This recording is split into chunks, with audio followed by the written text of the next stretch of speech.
Syahrul Yassin Limpo akhirnya menyerahkan surat pengunduran dirinya sebagai Menteri Pertanian atas kasus dugaan korupsi di Kementerian Pertanian yang menjeratnya agar bisa menjalani proses hukum yang berlaku pada Kamis 5 Oktober 2023.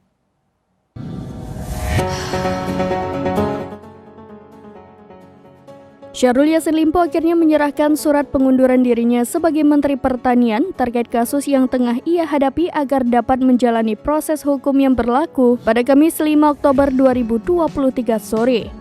Syahrul Yassin Limpo mengundurkan diri sebagai Menteri Pertanian atas kasus dugaan korupsi di Kementerian Pertanian yang menjeratnya.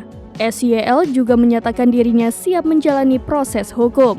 Namun ia meminta agar tak ada stigma menghakimi dirinya terkait kasus yang kini tengah ia hadapi.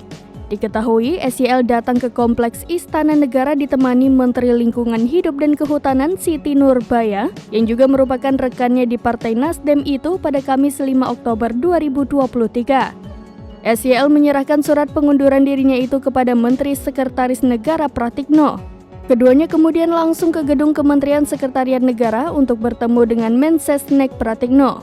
Penyerahan surat pengunduran diri sebagai Mentan itu dilakukan SYL setelah ia bertemu dengan Ketua Umum Partai Nasdem Surya Paloh di Nasdem Tower pada Kamis 5 Oktober 2023 siang.